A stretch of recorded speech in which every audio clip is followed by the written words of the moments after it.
Good morning. And welcome to this worship service at the Unitarian Universalist Church of Tucson.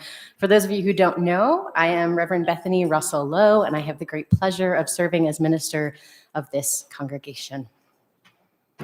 Our community is striving to be as varied as the blooms of the Sonoran Desert.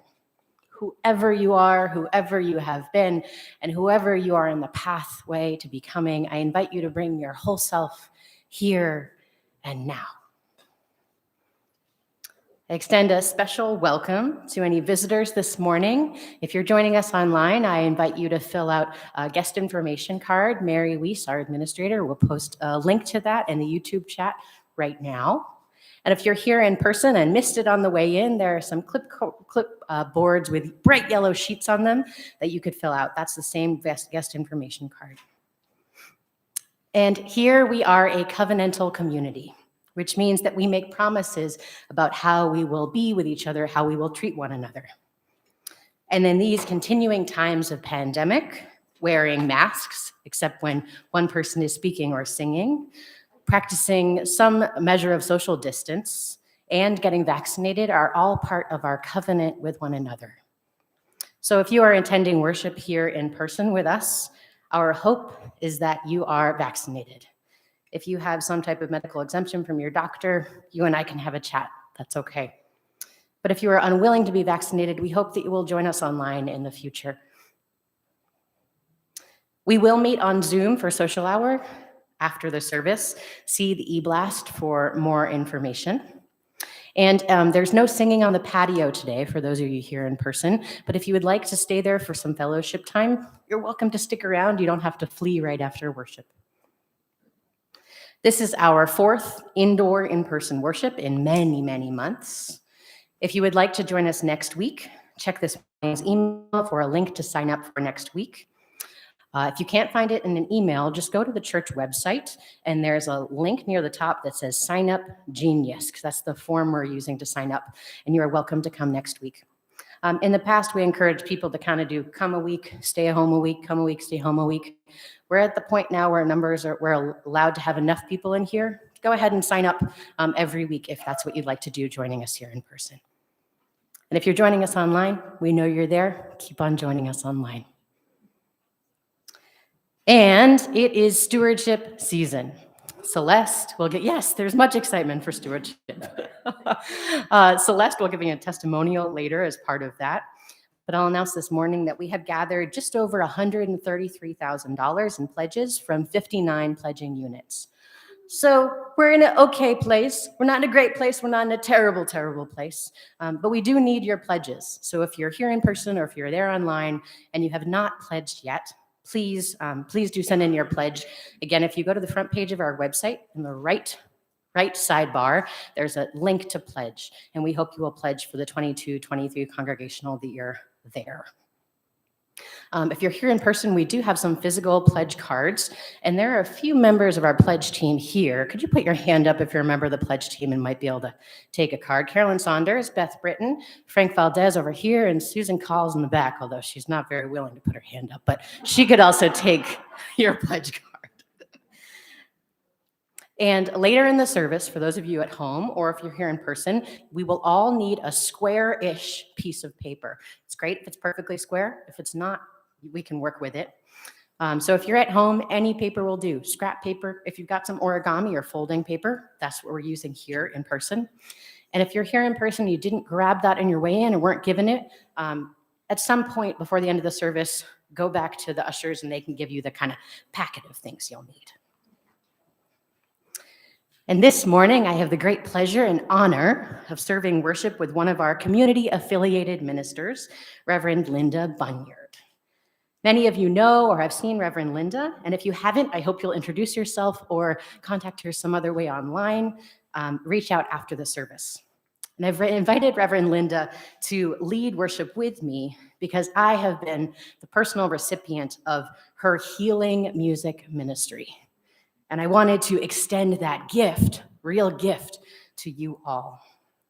So as I began imagining this particular service in the fall, one focusing on creating a space for the healers among us, to create space to focus on healing rather than serving others, healing others, I knew that Linda had to be part of this service. So I'm so grateful that she has said yes this morning to offer this music ministry. And though our policies do not yet allow congregational singing, you are invited to hum along, to move your body, or to experience the music as meditation, contemplation, a way to center down. So I invite you to find a way to engage with the music, even though we are not all singing together. Welcome, welcome. We are so glad that you are here.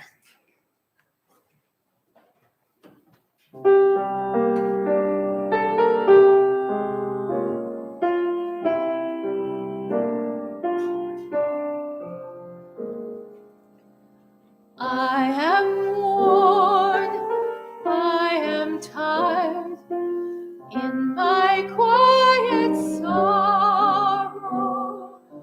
Hopelessness will not let me be. Help me. I won't speak of this ache. Inside light eludes me. In the silence of my heart, I'm praying.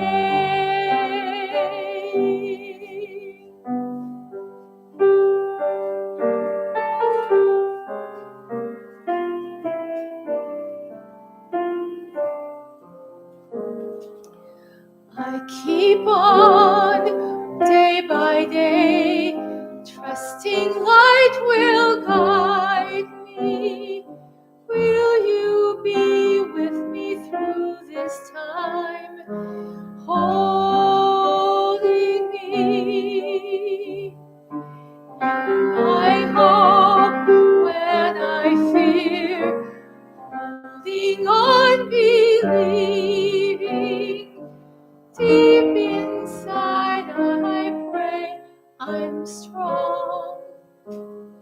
Blessed be.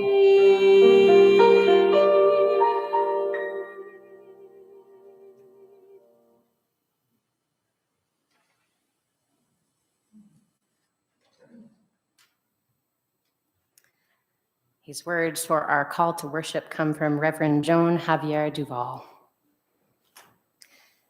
Here is where you can lay it down. The weight of the world that has rounded your back, leaving you aching and exhausted. Here is where healing begins, where burdens are set down and alongside one another's, their great magnitude does not seem as great. Here is where the door is thrown open and light can lift away the shadows and what was hidden can now be seen. Here is where you can rest, where nothing is expected, but that you bring all of who you are into the presence of the holy and this loving community. Come, let us worship together.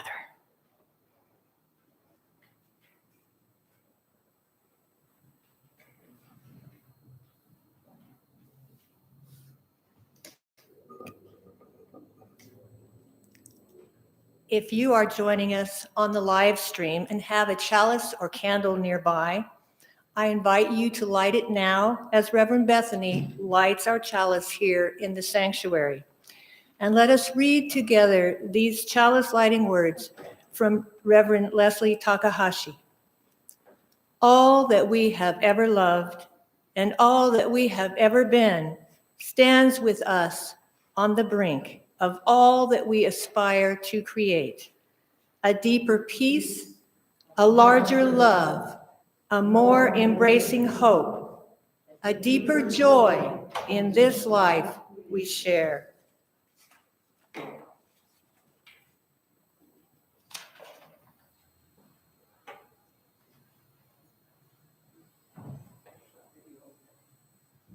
Hi, friends. Do you recognize where I'm recording from tonight? Do you recognize the brown paneling, the beanbag chairs, and the fluffy pillows that are all around me? Yep, I'm in the soft space in the UUCT sanctuary here in Holland Hall. I'm here at night and I'm all by myself, so I can hear a bit of an echo in my words. So it sounds so very much different than when there were people here all the time. But I was going to tell you a hard story today, and I was trying to think of where I could tell it that would be comfortable and comforting and to help my heart heal after I hear this. And this is the perfect spot for me. So here's the story.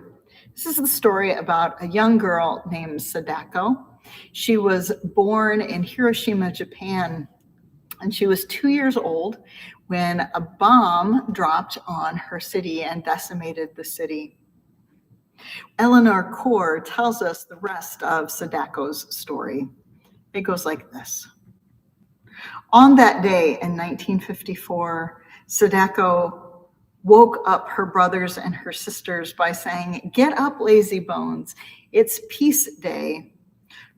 Rushing like a whirlwind into the kitchen, Sadako cried, "Mother, can we please hurry with breakfast? I can hardly wait for the carnival." "You must not call it a carnival," her mother said.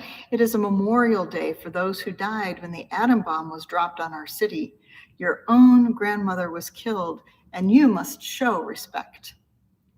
"But I do respect Obasan," Sadako said. "It's just that I feel so happy today." She jumped up when there was a knock at the door. It was Chiziku, her best friend. The two were as close as two pine needles on the same twig. "Mother, may we go ahead to the Peace Park?" Sadako asked. "Yes, Sadako-chan," her mother answered. At the entrance to the Peace Park, people filed through the memorial building in silence. On the walls were photographs of the ruined city after the atom bomb, called the Thunderbolt, had instantly turned Hiroshima into a desert. After a speech by the mayor, hundreds of white doves were freed from their cages. Then, when the sun went down, a dazzling display of fireworks lit up the dark sky. Afterward, everyone carried rice paper lanterns to the banks of the Ota River. Written on the rice paper were the names of relatives and friends who had died because of the Thunderbolt. That next school year, all Sadako could think of was running. She loved to run, and she dreamed of one day being the best and the fastest runner in the whole wide world. Pretty soon, the big race day arrived, and all the parents and relatives and friends gathered at the school to watch the sports event. Sadako ran her hardest, and at the end, when her team won, she hardly heard the announcement because by then, everything had gone dizzy and fuzzy around her. But she didn't tell anybody. And off and on through that school year, she had other bouts with the same dizziness. On New Year's Eve, Sadako's mother hung good luck symbols over the door to protect the family all through the year. And for several weeks, it seemed like the good luck charms were working. Sadako felt strong and healthy, and she ran faster and faster. But that all ended one crisp, cool winter day in February when Sadako was running in the schoolyard. Suddenly, everything seemed to whirl around her, and she sank to the ground. Her parents took her to the doctor. Dr. Numata tapped on her back and asked a lot of questions. Sadako heard the word leukemia. That was the sickness caused by the atom bomb. She put her hands over her ears, not wanting to hear more. That night, Sadako buried her face in the pillow and cried for a long time. She had never felt so lonely. The next day, her best friend, Chizuko, came to visit, smiling and mysteriously. She said, "Close your eyes." And Sadako held her eyes tightly shut. "Now look." In her hand, Chizuko had a piece of gold paper and a pair of scissors. "What is that for?" Sadako asked. "I figured out a way for you to get well."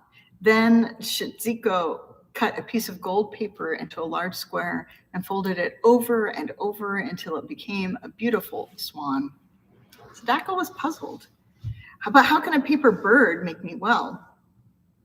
"Don't you remember the old story about the crane?" Chizuko asked. "It's supposed to live for 1,000 years. If a sick person folds 1,000 paper cranes, the gods will grant her wish and make her well again." She handed the golden crane to Sadako. "Here's your first one." "Thank you," Sadako whispered. "I'll never part with it." That night, Sadako felt safe and lucky. She set to work folding cranes, and her brother hung them from the ceiling. Why, in a few weeks, she would be able to finish the 1,000 cranes and go home, all well again. 11, she folded. "I wish I'd get better." 12, "I wish I'd get better." Sadako folded cranes for herself, and she folded cranes for the other children that she met in the hospital, hoping, wishing that they too would be well. And she made more birds for her own flock. 198, "I wish I'd get better." 199, "I wish I'd get better." In July, it was warm and sunny, and Sadako seemed to be getting better. "I'm over halfway to 1,000 cranes," she told her brother, "so something good is going to happen." And it did. Her appetite came back and much of the pain went away. She was going to get to go home for Oban, the biggest holiday of the year. Oban was a special celebration for spirits of the dead who returned to visit their loved ones on Earth. By the end of the week, Sadako was weak again and had to return to the hospital. For the next few days, Sadako drifted in and out of a strange half-sleep. "Sadako-chan, you only have to make a few hundred more cranes." She fumbled with a piece of paper and clumsily folded one more bird. Sadako died on October 25th, 1955. Her friends and classmates worked together to fold the last 356 paper cranes so that she could be buried with 1,000. In a way, Sadako got her wish. She will live in the hearts of all the people who hear her story. Sadako's friends began to dream of a monument to her and all of the children who were killed by the bomb. They wrote letters and shared Sadako's story. Finally, in 1958, their dream came true. Now there is a statue of Sadako in Hiroshima Peace Park. She is standing on the mountain of paradise, holding a golden crane in outstretched hands. Every year on Peace Day, children bring garlands of paper cranes under the statue. Their wish is engraved at its base. This is our cry. This is our prayer. Peace in the world.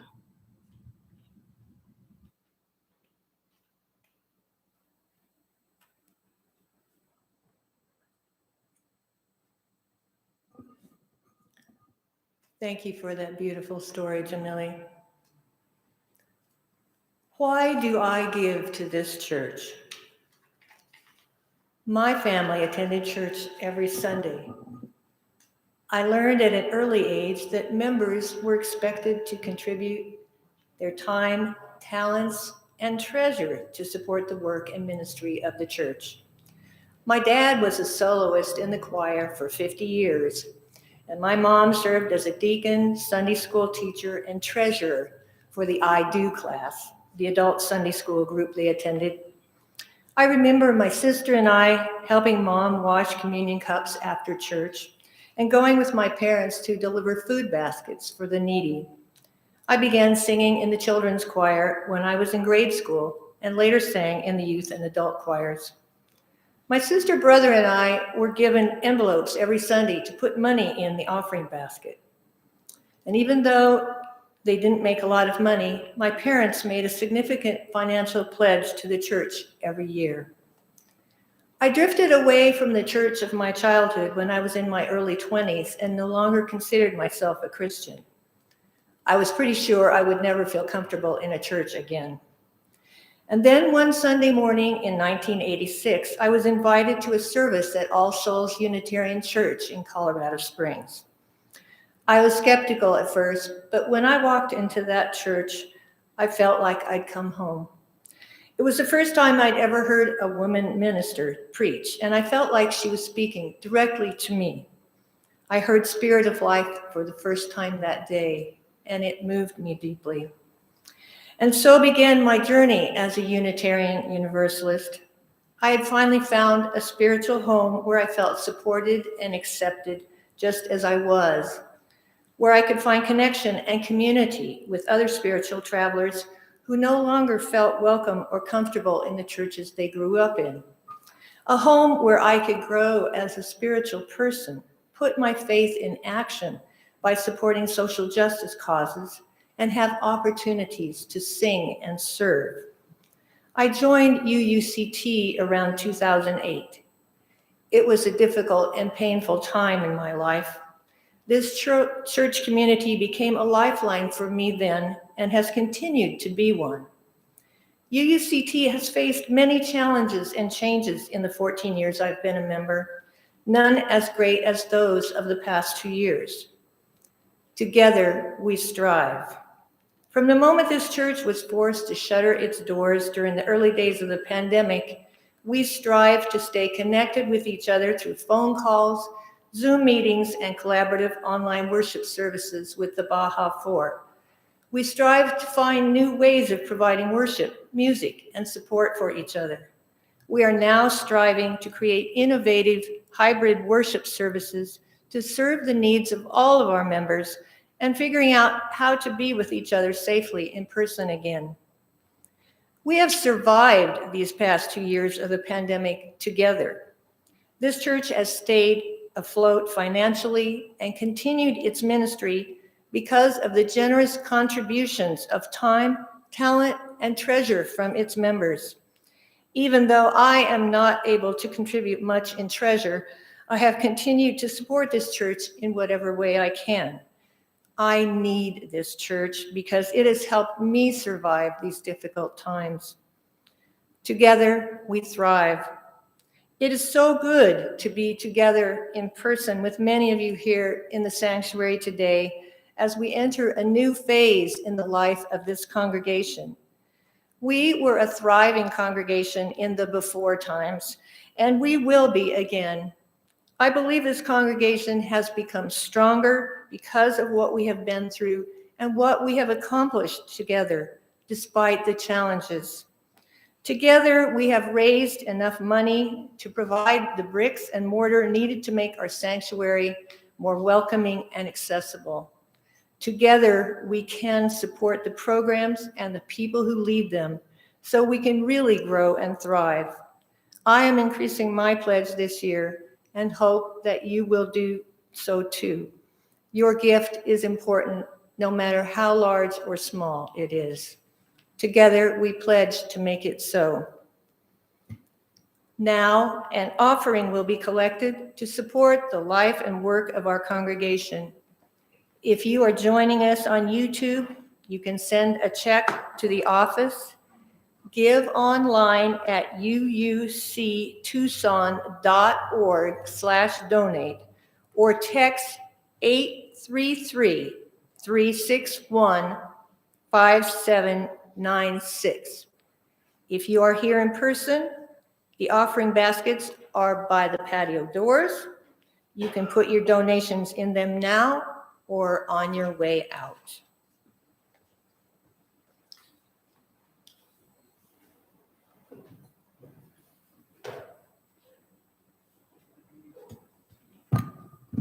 Thank you, Celeste. And Reverend Linda and I are offering a collaborative offertory music for you today.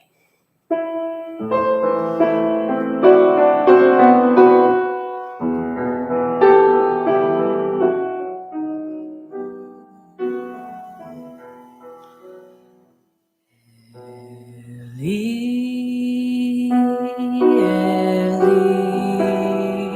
shelo yigamer לעולם. Agora hayam rishrush shamayim rak hashamayim tfilah Adam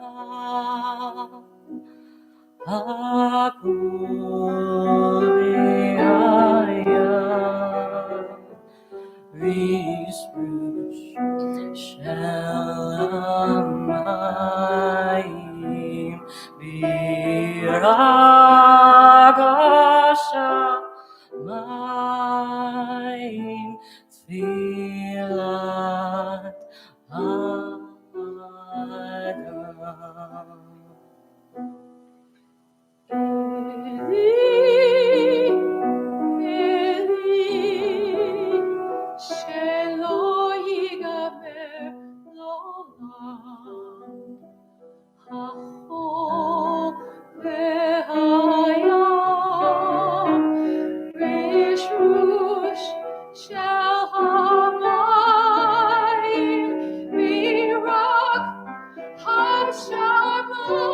Hashamayim tfilah ha'adam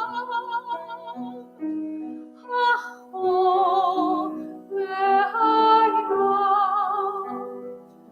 rishrush shel hamayim v'rak hashamayim tfilah ha'adam.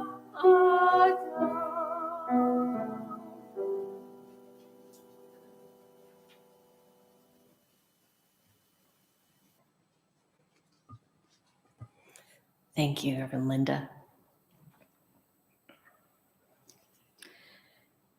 In order for us to speak about healing, we first need to have acknowledged the pain.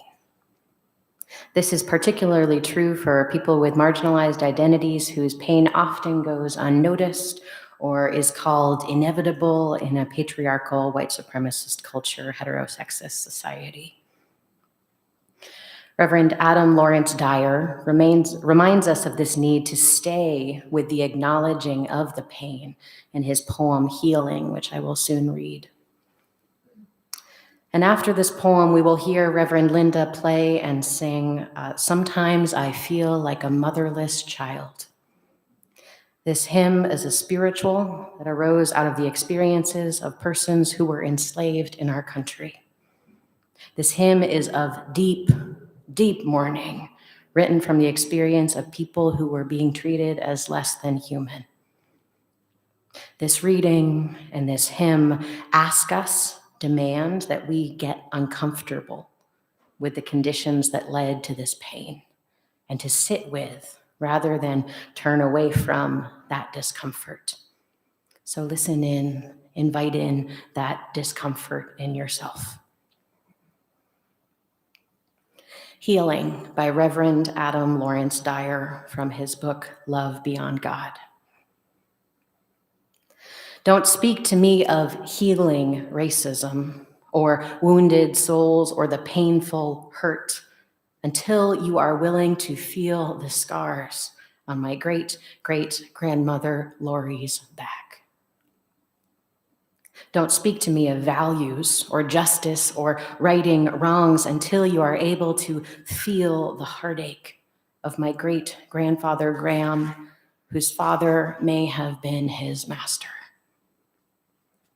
Don't speak to me of equity or opportunity or the common good until you are able to hear the fear from my grandmother May as the only Black woman in her college. Don't speak to me of passion or longing or standing on the side of love until you know the shame felt by my mother Edwina, mocked by teachers for the curve of her back. Don't speak to me of together or understanding or empathy until you know my rage as a young actor hearing the direction to be more Black, more male. The pain you are trying to heal has no real name. The pain you speak of has no story. It is anonymous, vague, and empty. Don't speak to me of healing, for I heal the second I am ripped apart. My wounds self-suture, and like the clever creature I am, I grow new legs to outrun the pain even faster. It is something I have had to practice for generations that feel like an eternity. So don't speak to me of healing, because you cannot know what healing means until you know the hurt.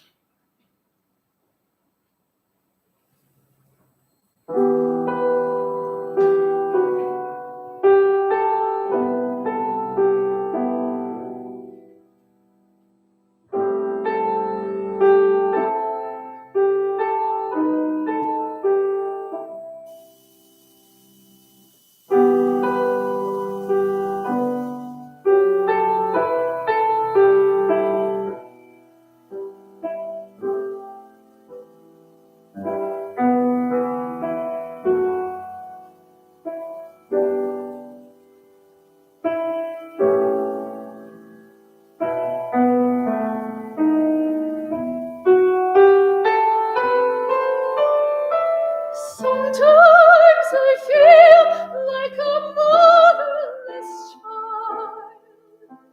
Sometimes I feel like a motherless child.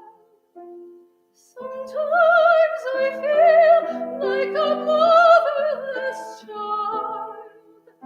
A long way from home. A long way from home. Sometimes I feel like I'm almost gone. Sometimes I feel like I'm almost gone. Sometimes I feel like I'm almost gone. A long way from home.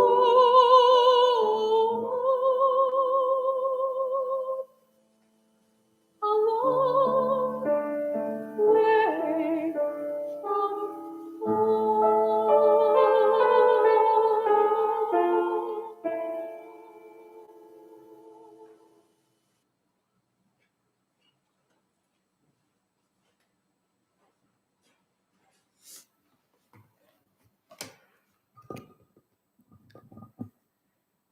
Whew. Thank you, Linda.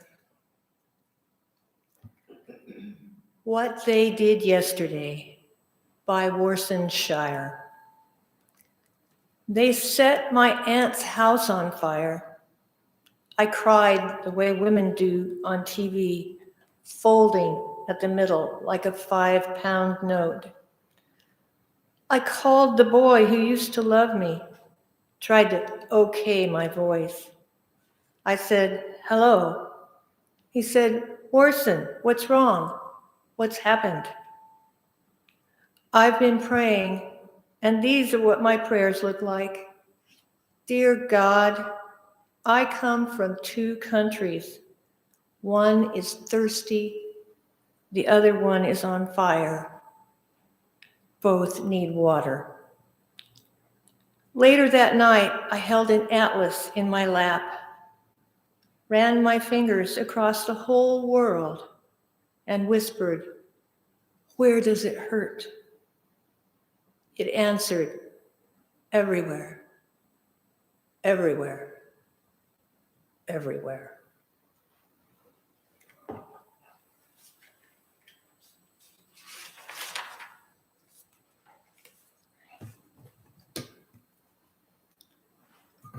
Our earth is strong. It can hold our pain and our joy, our love and our anger. Our shared bowl, which we use for joys and concerns each week, is strong enough to hold the big rocks, our collective celebrations and mournings, and also the smaller stones that will be added to signify our individual joys and sorrows. Like all of you, for the past 2 weeks, I have been watching the horrific war and humanitarian crisis unfolding in Ukraine. And I am also really concerned about the ongoing threats to democracy in the United States. 57 years ago, in March of 1965, a white UU minister, Reverend James Reeb, joined Dr. Martin Luther King Jr. in Selma to march for voting rights. He and other white ministers, 3 ministers, were beaten and by a white mob, and Reverend James Reeb died of his injuries. So we continue to fight for voting rights. We who live in the desert know that water is a life-sustaining and scarce resource. Let us remember those who are walking through our desert right now without access to water. We pour water from a plastic jug, similar to the ones used seeking to assure greater access to water in the desert, like our ministry partner, No More Deaths. If you have a joy or sorrow to share, I invite you to type it into the chat or speak it out loud wherever you are if you are joining us virtually. If you are here in person, you are welcome to come up to the table and put a stone in the water to symbolize your joy or sorrow. The pebbles create ripples of hope.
Our sung prayer will be Spirit of Life. Sing it without doing the singing. Sing it in your heart, hum.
Spirit of life, come unto me.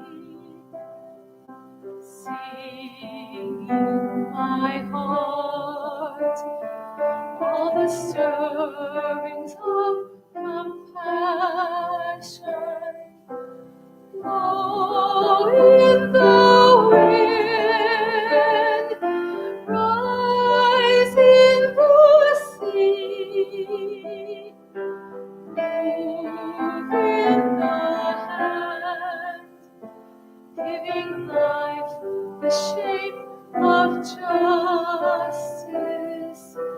Roots hold me close, swings set me free. Spirit of life, come to me, come to me.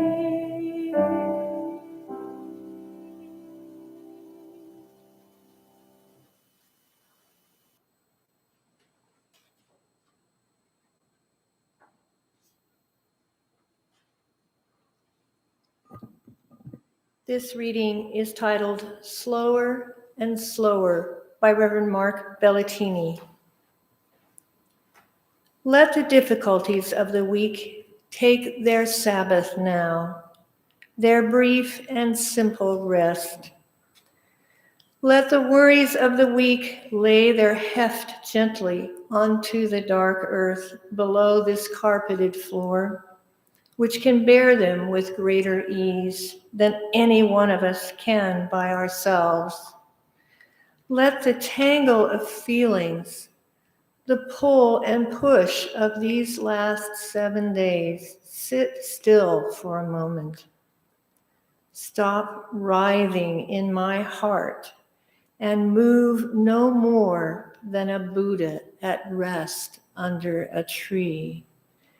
Let there be stillness in my heart for a moment, the balance point between breathing in and breathing out, like the pause of a dancer between movements in the music.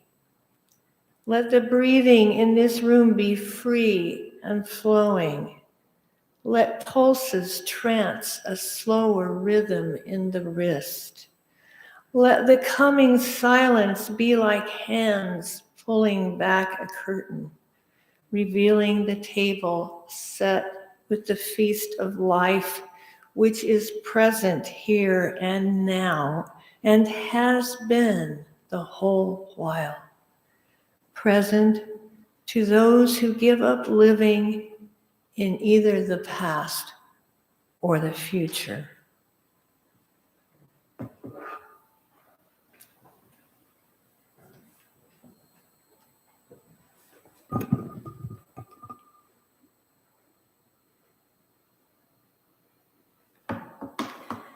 Thank you, Celeste.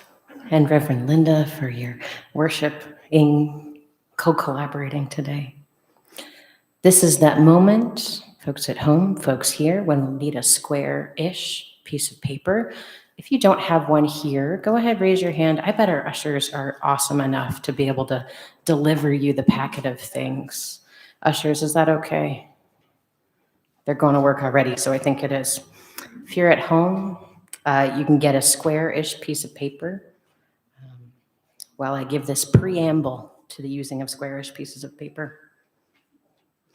Remember that plants do not grow tall in a moment. Seeds need to be planted, nourished, nurtured, and loved. And so too, healing does not happen in a moment, but seeds of healing can be planted here and now. And you can nourish them this week, this month, this year. And we together can hold nurturing space for your healing to grow. We can give to your healing our love and our compassion. So here in this moment, I want to invite you to plant a few seeds of healing in yourself. I'm not saying plant a bulb or a sapling. I am asking you to find a seed of healing for yourself. What does that seed look like? What does it feel like when you hold it in your hand? Maybe you want to give it a name or imagine its future. Think about the nature of this seed. Think about what you hope it might grow up to be.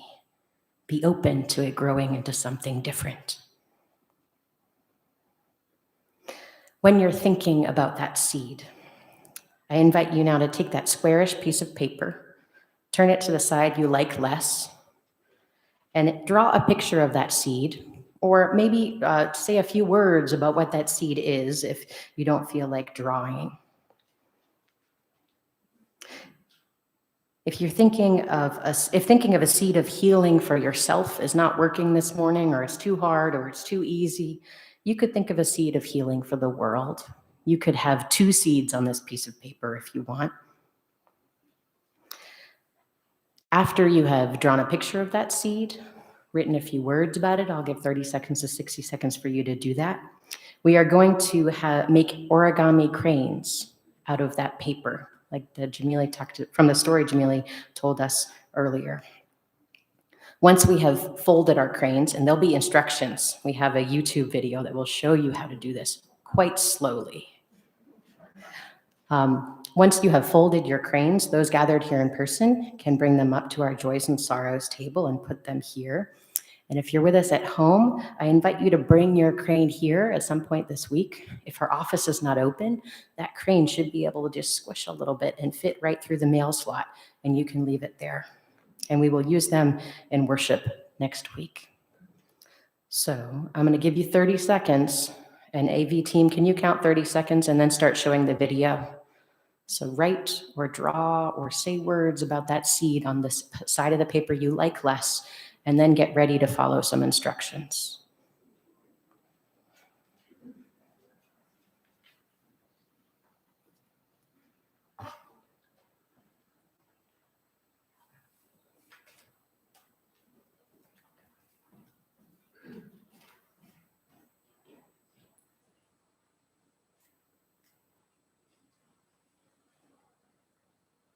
Hello everyone, in this video I'm going to show you how to make the classic crane. It was pointed out to me that I had not made this model, and I thought that was interesting, being that this is the iconic origami model. So let me show you how to make it. This will be the slow tutorial, so I will hopefully go slow enough that you can follow along pretty easily. We're going to start off with a square sheet of paper. Mine already has the crease since I made this from regular printer paper. If you do not have this crease already, go ahead and fold it corner to corner and make this crease. Then you're going to open this up, and then we're going to do this again on the other corners. So we're going to line those up. We will fold that down, just like so. Then we are going to open this up and flip our paper over. What we want is we want to make sure that the creases that we have going corner to corner are mountain folds, so that they, in other words, they come up. Now what we're going to do is we're going to fold the paper one side to the other in half.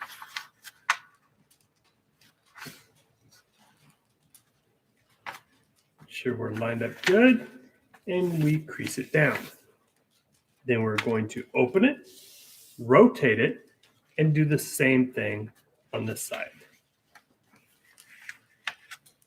So we can use the previous creases to help us line this up right. And once we're happy with that, crease that down. We're going to open this up, and we want to make sure that we have the corner creases are the mountain folds.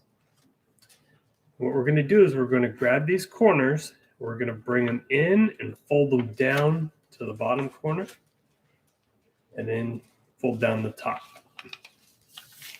It should form this square with the open side at the bottom. Now what we want to do is we're going to take this bottom edge here and we're going to fold it along the center crease. We want to make sure that we get it all the way down to the edge here.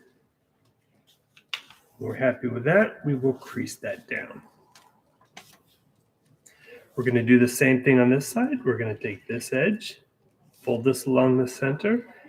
But what we really want to do is make sure that this corner here, this edge lines up with the other side. So we want to bring that in. Make sure our corners are good.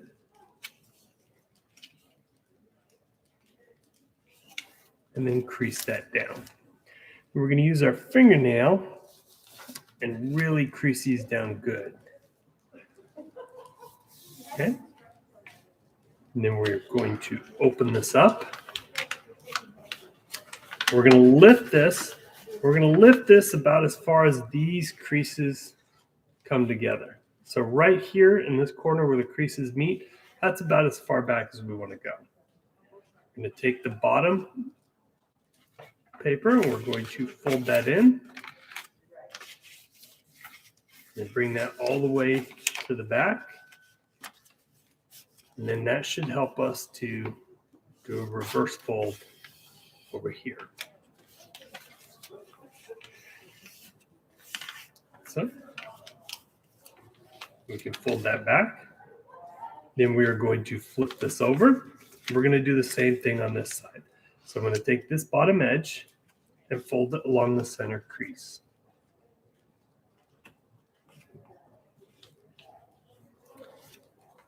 Crease that down. We're going to take this side and fold it right next to it. Lining up the top, bringing it down to the tip. And then use my fingernail to really get a good crease here. Then we need to open this.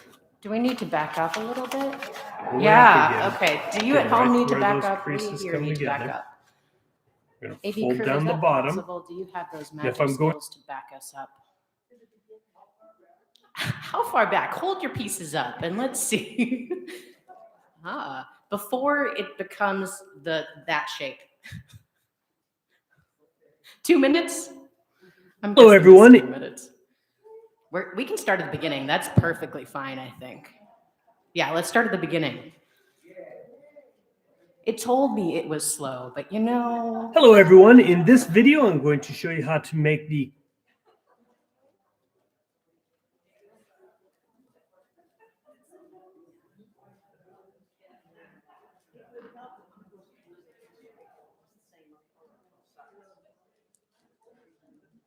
Hello, everyone. In this video, I'm going to show you how to make the classic crane.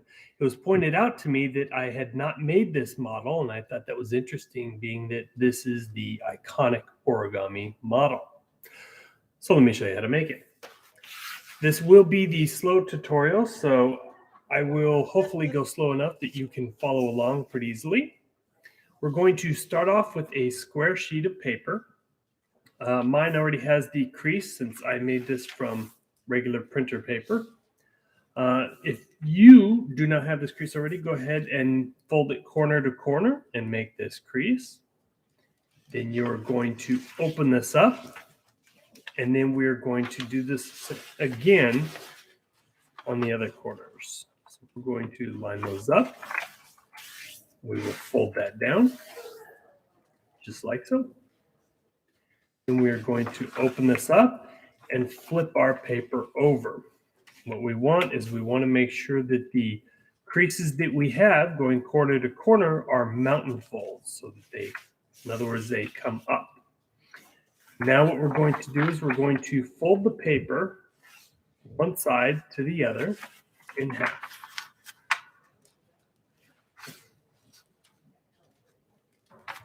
Make sure we're lined up good, and we crease it down. Then we're going to open it, rotate it, and do the same thing on this side. So we can use the previous creases to help us line this up right. And once we're happy with that, crease that down. We're going to open this up, and we want to make sure that we have the corner creases are the mountain folds. What we're going to do is we're going to grab these corners, we're going to bring them in and fold them down to the bottom corner, and then fold down the top. It should form this square with the open side at the bottom. Now what we want to do is we're going to take this bottom edge here and we're going to fold it along the center crease. We want to make sure that we get it all the way down to the edge here. When we're happy with that, we will crease that down. We're going to do the same thing on this side. We're going to take this edge, fold this along the center. But what we really want to do is make sure that this corner here, this edge lines up with the other side. So we want to bring that in, make sure our corners are good.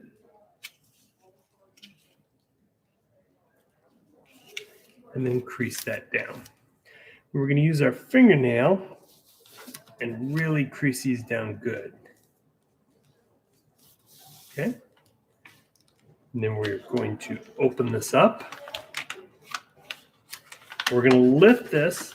We're going to lift this about as far as these creases come together. So right here in this corner where the creases meet, that's about as far back as we want to go. I'm going to take the bottom paper and we're going to fold that in and bring that all the way to the back. And then that should help us to do a reverse fold over here. So we can fold that back. Then we are going to flip this over. We're going to do the same thing on this side. So I'm going to take this bottom edge and fold it along the center crease.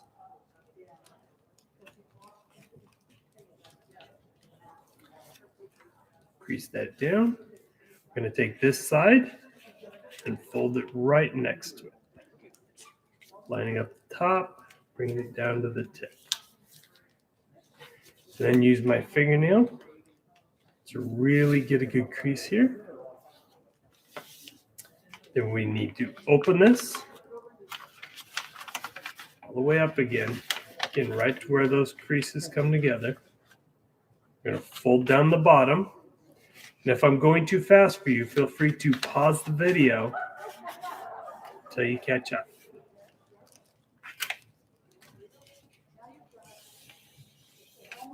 Okay? And then fold this guy down. Now what we're going to do is we're going to take these flaps and fold them up. I'm going to flip this over, fold this one up, so that the bottom part is loose, the top part is not. So we want the bottom part loose. What we're going to do is we're going to lift up one of these flaps. We're going to fold this edge along the center.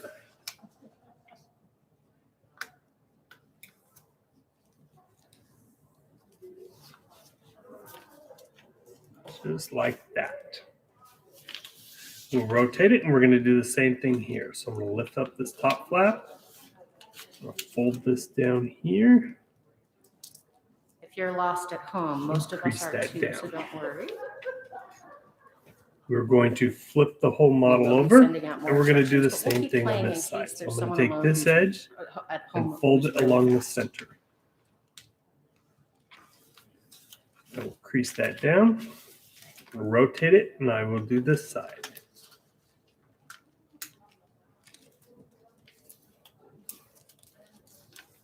Crease that down, just like that.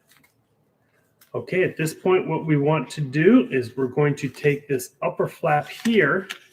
We're going to fold it down. We're going to pull it as far as it'll go here. We're going to keep it lined up with the center here. Once we're happy with that, we will crease this down. And then we're going to flip the model over, and we'll do the same thing here. Take this. We're going to fold this down, keeping it centered, and crease that. All right, so these are going to be the wings. Now what we need to do is we're going to open up one side. We're going to lift up our flap here, and you'll see it'll only go so far. That's okay. We're going to kind of do a little reverse fold here. So we want the tips to go down. And then we want to angle it right to about where this paper starts to make that turn. So we'll go there, and then we'll pinch that down. We will do the same thing on this side. We'll lift this up as far as it'll go. Kind of do a reverse fold there.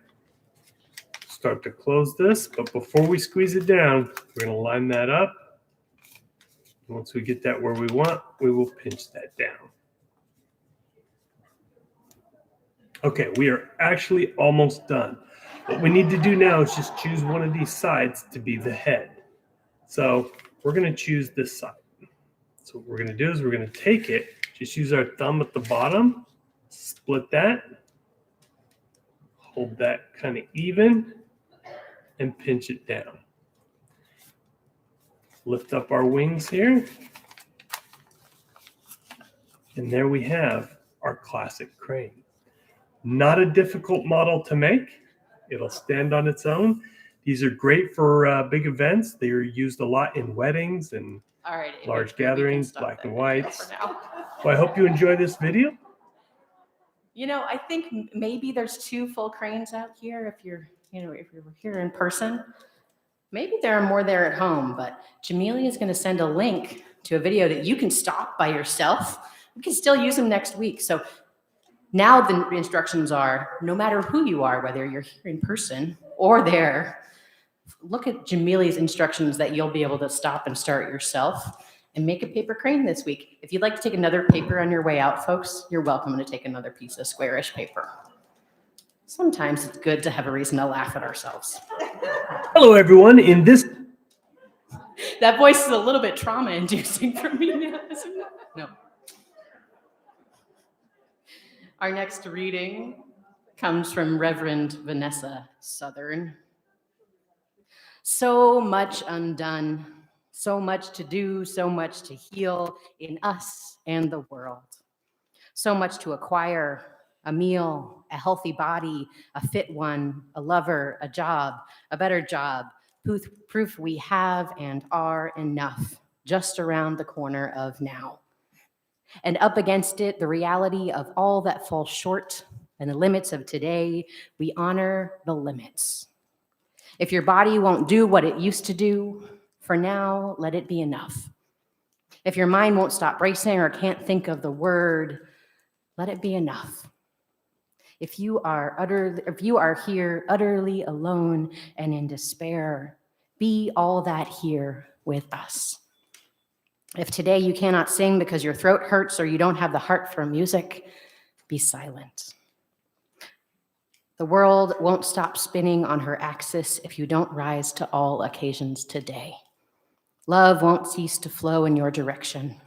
Your heart won't stop beating. All hope won't be lost. You are part of the world, the plan for the world's salvation. Of that, I have no doubt. The world needs its oceans of people striving to be good, to carry us to the shores of hope and wash fear from the beach heads and cleanse all wounds so that they can heal. But oceans are big, and I am sure there are parts that don't feel up to the task of the whole some days. Rest if you must. Then, like the swimmer lying on her back who floats, or the hawk carried on cushions of air, rest in pews made to hold weary lives, in space carved out for the doing of nothing much, but being. Perhaps then you will feel in your bones, in your weary heart, the aching, healing sense that this is enough, even this, that we are enough, that you are enough. Enough. For these and all the meditations of our hearts unspoken in this hour, I say, Amen. And I think Reverend Linda has an introduction to our closing hymn.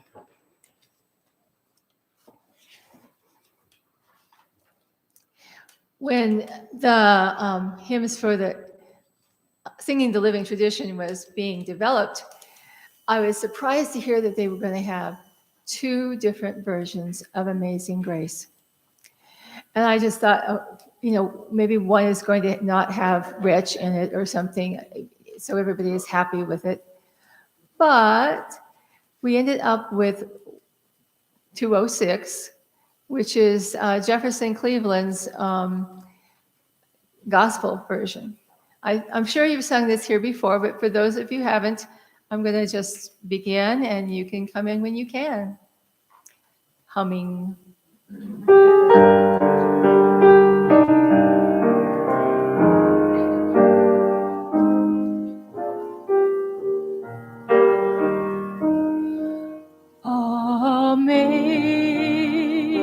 Amazing grace, how sweet the sound that saved a wretch like me.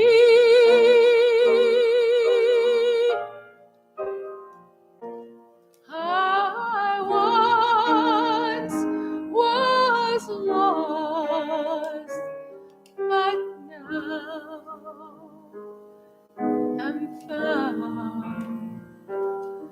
Was blind, but now I see.